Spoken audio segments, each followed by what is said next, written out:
नमस्ते Bharat, WH news digital में आपका स्वागत है। मैं हूं विजय खौसे। आज के खबर के प्रायोजक है एश इलेक्ट्रॉनिक्स एंड फर्नीचर्स वाड़ी नागपुर। हम रहते हैं खबरों के आगे, खबरों के पीछे। खबर छुपाते नहीं, दिखाते हैं। राजनीति हो या सामाजिक, क्राइम हो या भ्रष्टाचार की, अन्याय हो या अत्याचार की, हम देते हैं निडरता से खबर को महत्व। आप भी खबर को महत्व देकर हमारे चैनल को सब्सक्राइब करें, विज्ञापन देकर हमें आर्थिक मदद करें। आइए सुनते हैं आज की पत्रकार परिषद। सभी पत्रकार भाइयों को मेरा नमस्कार। जय हिंद, जय संविधान। अभी जैसा कि आपको मालूम है, हाल ही में 17 मार्च को जो अभी देश के हालातें हुए, देश के जो हालातें बने, ये सब आप लोग वाकिफ है। ये शुरुआत कहाँ से हुई, कहीं से हुई, आई डोंट नो, लेकिन यहाँ पर कहीं ना कहीं एक हिंदू मुस्लिम इतने सालों से जो मिलजुल के यहाँ पे नागपुर शहर में रहते हैं और अभी तक के कहीं ऐसी चीज़ों की अराजकता या कहीं दंगा नहीं फैला। इसकी सबसे बड़ी बात, हम लोग अपने कमेटी के जानिब से हम इसकी कड़ी निंदा करते हैं।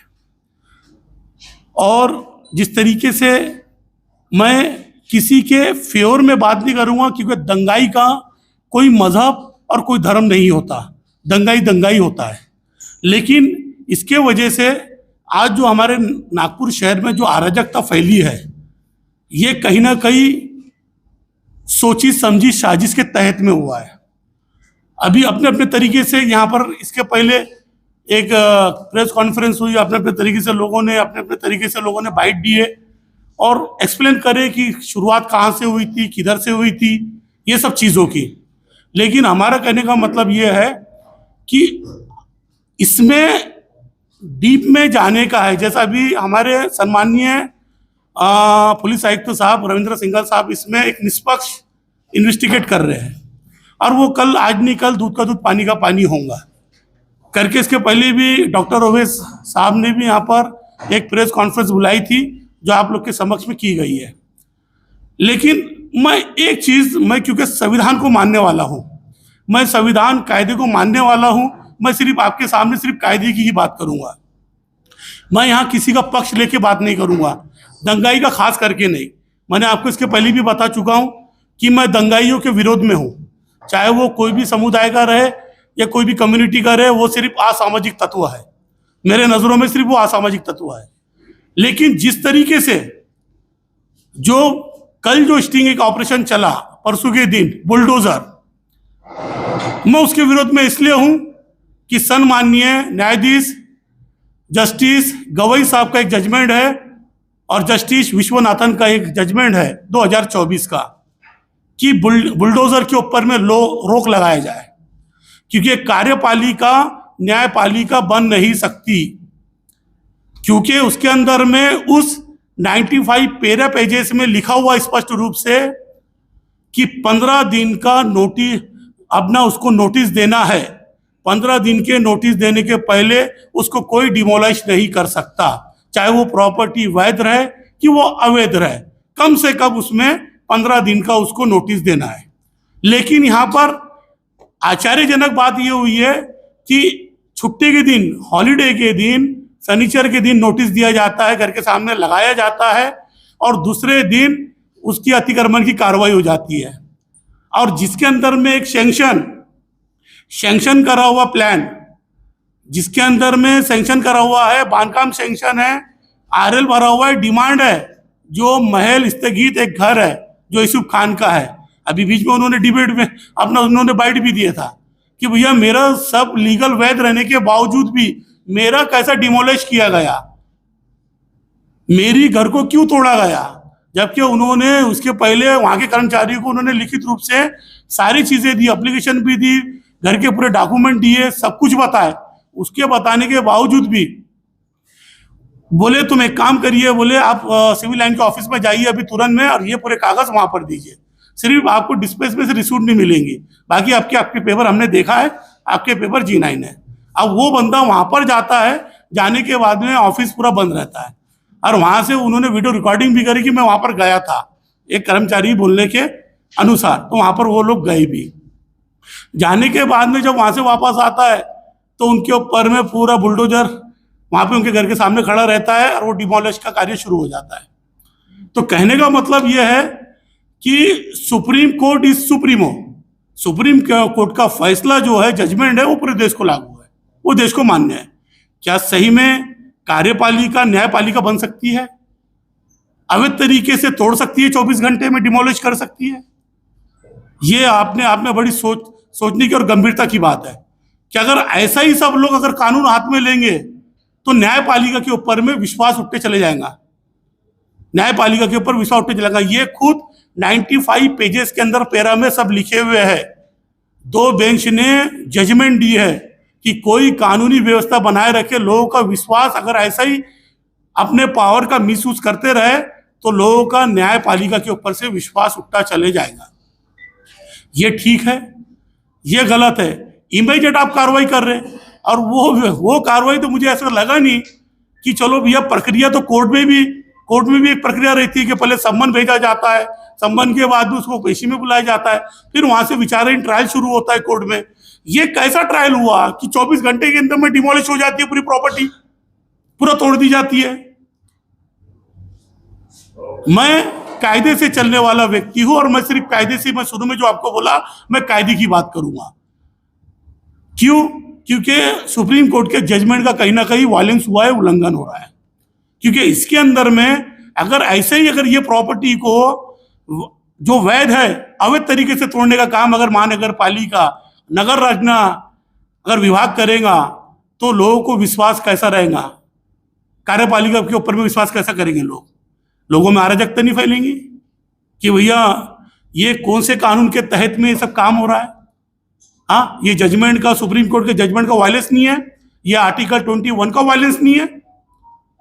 उन्होंने सीधा स्पष्ट रूप से जस्टिस गवाई साहब ने बोला है कि ये घर जो बनता है बड़े मुश्किलों से बनता है और तोड़ने के लिए सिर्फ चंद लम्हा काफी होता है। ये सुप्रीम कोर्ट का जजमेंट है, विश्वनाथन का जजमेंट है। तो ये कहीं ना कहीं कानून को अपने हाथ में लेके, इस तरीके से कानून को हाथ में लेके जो तोड़ा जा रहा है, ये कहां तक के सही है? ये कहां तक सही है? ये न्याय दिलाने का काम हो रहा है? वाकई में ये न्याय का काम हो रहा है?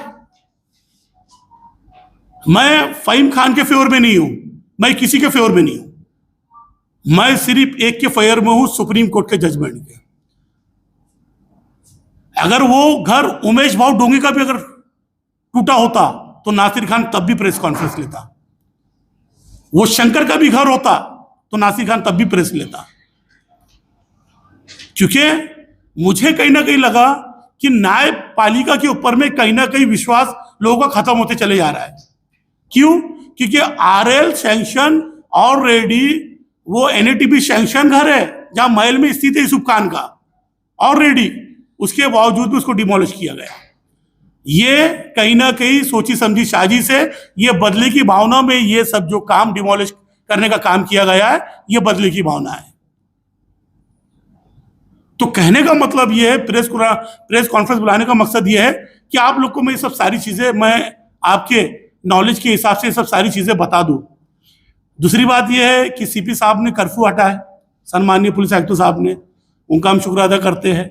लेकिन वही मेरा अभी भी वही सवाल है जो इसके पहले डॉक्टर अवैस ने आप लोगों से करे थे, आप लोगों ने उनसे पूछे थे कि जो बेकसूर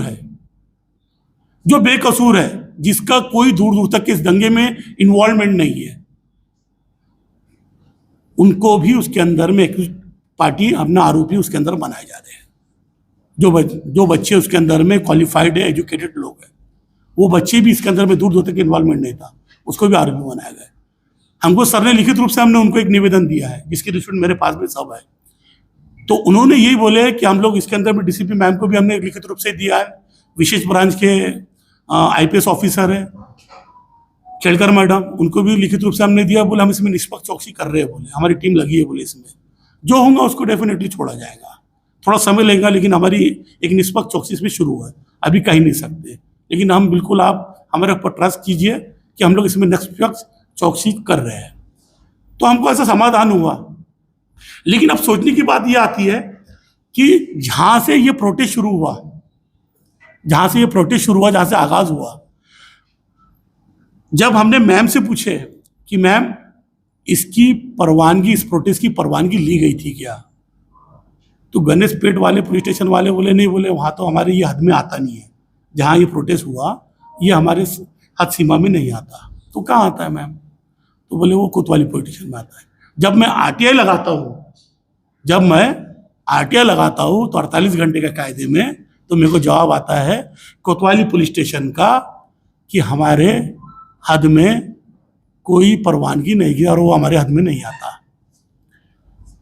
स्पष्ट आरटीआई में लिखा हुआ है, हमने परवानगी नहीं दी है और ये प्रोटेस्ट में हमारे नहीं आता, ये हमारे हद में नहीं आता। ये सरकारी पेपर है। अब माहिती का अधिकार साहब आप लोग को तो सब मालूम है, माहिती का अधिकार 2005 का एक अधिनियम है, तो उसके तहत में हमने उनसे इंफॉर्मेशन मांगा तो उन्होंने सीधा हाथ उठा दिया कि हमारे हद में नहीं आता, हमने प्रोटेस्ट की, ये कोई इनकी परवानगी वगैरह नहीं दिए थे। तो बिगर परवानगी के प्रोटेस्ट कैसा किया गया? अच्छा, ये लोग संविधान को भी मानते और बिगर परवानगी के प्रोटेस्ट भी कर रहे हैं। ठीक है, कोई बोलता स्टेटमेंट, अपने अपने तरीके से सब लोगों ने स्टेटमेंट दिया। कोई बोलता चद्दर में आयतें, कुरान की आयत थी, कोई बोलता आयतें नहीं थी, चलाई नहीं गई थी, ये नहीं थी, वो नहीं थी। लेकिन जिस तरीके से मेरा ये सवाल है आप लोग के जरिए महाराष्ट्र सरकार से कि पहली बात, प्रोटेस्ट के अंदर में एक रूल्स नियम होते हैं सेक्शन 35 के कि आपको इसके तहत में जब आप प्रोटेस्ट करोगे तो ये नारे लगाओगे, वो नारे नहीं लगाएंगे। आपको स्पष्ट रूप से, लिखित रूप से दिया जाता है कि आपको सिर्फ नारे लगाना है, आपको किसी के विरोध में नारे नहीं लगाना है, एक विशेष समुदाय के विरोध में नहीं लगाना है। वो सब पूरे रूल्स रेगुलेशंस वो पूरे लिखित में दिए जाते हैं। यहाँ पे क्यों चलाया गया? और पुलिस भी सामने खड़ी है। तो मैं जानता हूँ कहीं ना कहीं इस सोची समझी साजिश में पीएस गणेश पेट और पीएस कोतवाली, इनका भी दोनों का कहीं ना कहीं इन्वॉल्वमेंट है। क्योंकि हमको तो फख्र है हमारे हमें अपना रविंद्र सिंघल साहब से, वो कहीं ना कहीं इन्वेस्टिगेट निष्पक्ष कर रहे हैं। क्योंकि हमको एक नागपुर में एक अच्छे सीपी हमको मिले हैं जो अच्छा कार्य यहाँ पे नागपुर शहर में कर रहे हैं।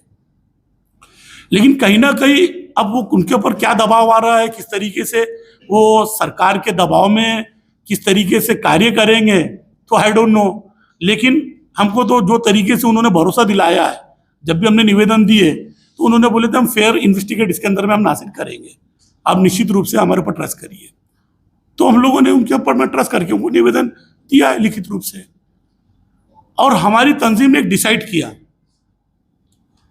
कि कुरान की जो आयतें होती है चद्दरों पे, इसको आप प्रिंट कराना बैन करवा देंगे आप, जिससे सांप्रदायिक दंगे को कहीं बढ़ावा मिले। आप हमारे तरफ से एक विशेष मुसलमान समाज के समुदाय की तरफ से जो कुरान की आयतें उसमें बेहुरमती होती है, उसकी बेअदबी होने से अच्छा है कि उसको बैनिश करवा दे,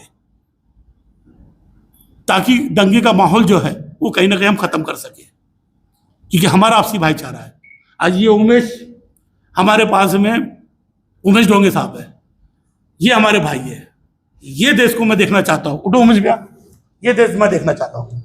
ये हमारा देश है, ये मैं नागपुर को देखना चाहता हूँ। गंगा जमुना जो तहसीब बोला जाता है, सर्वधर्म संभाव, ये होना चाहिए। ये व्यवहार देखना चाहता हूं मैं। ये नागपुर में है, तब्दीली आना चाहता हूं। ये उमेश भैया से हमारे कई सालों से संबंध है हमारे। उमेश भैया को मैंने सिर्फ एक ही फोन में बोला कि आज प्रेस कॉन्फ्रेंस है, तो नासिर भैया बोले मैं भी आ रहा हूं। क्योंकि मैं जात पात धर्म पंथ से मैं परे हूं, मेरे को सिर्फ एक ही चीज समझ में आती, सिर्फ इंसानियत। होली में हम इनके फेस्टिवल में, हर पूरे त्योहारों में जाते हैं, मुझे ईद की मुबारकबाद देते हैं। इतनी जल्दी आसानी से इंसान खत्म नहीं हो सकती नासिर भाई, ये राजनीति के चक्रों में इतनी जल्दी हमारा भाईचारा खत्म नहीं हो सकता।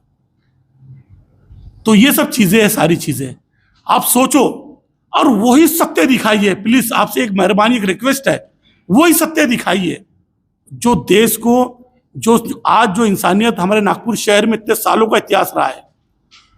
अरे हमको क्या करना है किसी से? हमको किसी से कुछ नहीं करना है, सिर्फ हमको अपने नागपुर शहर में, हमारे देश में अमन और शांति चाहिए।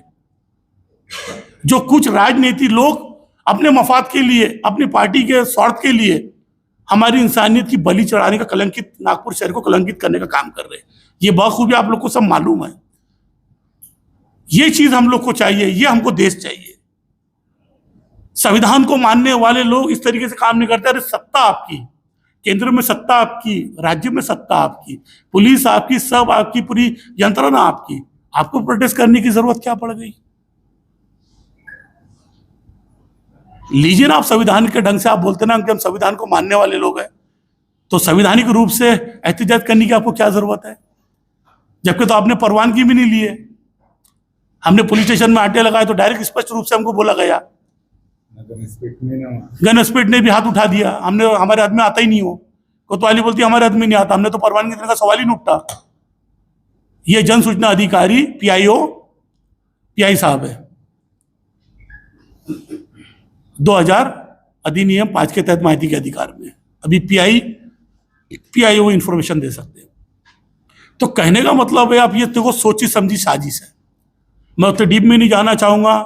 हमारे उमेश बियर्ड होंगे एक बात के ऊपर में यहाँ पर आए कि नासिर भाई, मैं सबसे पहले जब भी आप प्रेस कॉन्फ्रेंस लेते हो तो आप मुझे बुलाइए, मैं बिल्कुल आऊँगा। आने के बाद में ये सब सारी चीज़ें हम लोग एक हिंदू मुस्लिम की एक अलग ही पैगाम हम नागपुर शहर से देंगे कि हम सब मिलजुल के रहते हैं, एक मिसाल कायम होगी। और उमेश भैया का तहे दिल से शुक्रगुजार हूँ मैं कि मेरे एक बोलने के ऊपर में उमेश भैया यहाँ पर आ गए कि ये सब हिंसा जो हुई, इसका कोई धर्म और इसका कोई मजहब नहीं होता, दंगाई होते हैं। बिल्कुल कड़ी से कड़ी कार्रवाई होना चाहिए, चाहे वो कोई भी रहे। सिर्फ मेरा कहने का मतलब ये था कि जो डिमोलिश किया गया, मैं अभी भी फिर से रिपीट कर रहा हूं, जस्टिस गवई और जस्टिस विश्वनाथन की जजमेंट है 95 पैरे का, उसमें स्पष्ट रूप से लिखा है जो डिमोलिश किया गया है कार्यपालिका ने, नगर रचना विभाग ने, महानगर पालिका ने, उसमें सरकार के तरफ से भी उसमें लिखा हुआ है कंपेंसेशन दिया जाएगा। अब जो डिमोलिश किया गया है उसको भी कंपेंसेशन की देने की बात करी गई है उस गाइडलाइन में सुप्रीम कोर्ट के, जिसमें अभी आपको सबको मालूम है उसके ऊपर स्टे आ चुका है। जस्टिस अपना नागपुर की बेंच ने खुला बोला कि ये सुप्रीम कोर्ट की गाइडलाइन का उल्लंघन है, करके तो रोक दिया है, करके तो उसके ऊपर रोक लगा दी है धन से। अच्छा, सोचने समझने की बात है, शनिचर के दिन नोटिस जारी होता है, घर के सामने लगाया जाता है, और इतवार के दिन तोड़ू दस्ता बुलडोजर बाबा वहां पे पहुंच जाते हैं सवेरे सवेरे, ताकि इनको समय ना मिले। अगर वही कार्रवाई मंडे के दिन अगर नोटिस दिया जाता तो 24 घंटे के अंदर में आज उनके घर बराबर वहीं सलामत रहते और स्टे ऑर्डर मिल गया रहता कोर्ट से। सोचने समझने की बात है, मैं जो पॉइंट के ऊपर आपसे बात कर रहा हूं, ये सोची समझी साजिश के तहत में ये काम हुआ है, ये बदले की भावना में काम हुआ है, आप सोचो। और मैं जो हमारे एडवोकेट लड़ रहे हैं, जो अभी पैरवी कर रहे हैं हाई कोर्ट में, एक पॉइंट मैं ये भी उसमें लिखवाने वाला हूं कि ये जो मनपा द्वारा जो कार्रवाई होती है हॉलीडे के दिन, ये षड्यंत्र के तहत में होती है। ये शनिचर इतवार का दिन छोड़ के बाकी दिन इसके अंदर में जो भी डिमोलिश की कार्रवाई होती है, अतिक्रमण की कार्रवाई होती है, सिर्फ वो शनिचर का दिन, सैटरडे और संडे का दिन छोड़ के कार्रवाई करें, ताकि हमको ऐसे कार्यपालिका, ऐसे अधिकारियों को पकड़ना है तो बराबर हमको समझ में आ जाता कि इन लोगों ने कौन से षड्यंत्र के तहत में सब कार्रवाई को अंजाम दी है, किसके कहने के मुताबिक ये कार्रवाई को अंजाम दी है। ये सारी चीजें खुल के आ जाती है। और इन लोग एक्सपोज हो भी गए, फटकार लगाया है। कई सुप्रीम कोर्ट के जस्टिस वो पे आग बबूला हो गए कि हमारे जजमेंट की कोई वैल्यू नहीं है क्या? देश में हमारे जो जजमेंट होते हैं इसकी कोई वैल्यू नहीं है क्या? कोई अमल बजावनी नहीं कर रहा क्या हमारे जजमेंट की? करके लोगों का न्यायपालिका के ऊपर में विश्वास नहीं उठेगा क्या? ये तो सख्ती से टिप्पणी करे, उसके बावजूद भी इस तरीके से ये अपने हाथ में कानून लेके कुछ भी किसी की भी कहने के ऊपर में चले जाएंगे बुलडोजर लेके और चला देंगे बुलडोजर। कानून कायदा है कि मजाकबाजी है?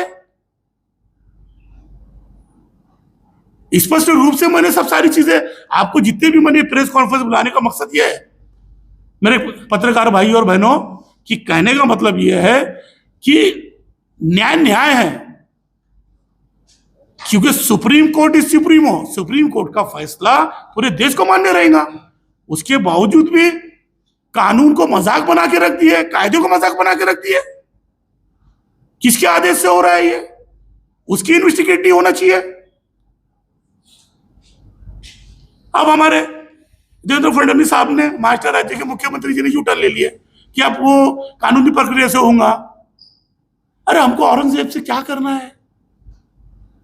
अरे है भी तो उनका कायदा बना हुआ है ना, प्राचीन काल की स्मारक कायदा है, 1958 का कायदा है। जो मंदिर है प्राचीन स्मारक, जो 100 वर्ष जिसको हो गए, जिसके ऊपर रिसर्च किया जाता है, वो केंद्र की रख रखाव में वो लिस्ट के अंदर में जारी है, वो नहीं तोड़ सकते आप। यू टर्न लिया हमारे मुख्यमंत्री साहब ने, कुछ कानून का उसमें अड़थड़ा है, बोले वो बाद में देखेंगे। वो देखो स्टेटमेंट उनका, आप ढीला डाले हो केस को। नहीं तोड़ सकते, मंदिर नहीं तोड़ सकते। कोई भी प्राचीन स्मारक का होगा, अवशेष अधिनियम 1958 का कायदा है, देखिए सब सेक्शन 19 उठा के आप देखिए, सब सेक्शन 30 जो पनिशमेंट की बात करता है, जो तोड़ने की बात करेगा उसके ऊपर में दंडात्मक कार्रवाई होंगी। अरे कायदा है कि साहब मजाकबाजी बना के रख दिए, कुछ भी मुंह से जहर उगलने का काम कर रहे, अमर और शांति का माहौल खराब करने के लिए, भंग करने के लिए काम कर रहे। सोचने समझने की बात है। क्यों हमारे भाईचारे को खत्म कर रहे आपसी? अरे क्या मतलब है हमको ये सब चीजों से? जी और जीने दो। हम दिवाली में जाते हैं उमेश भाई के तरफ में मुबारकबाद देने के लिए। ये कम से कम गंगा जमुना तहजीब को तो खत्म मत करो। हमको क्या करना औरंगजेब से?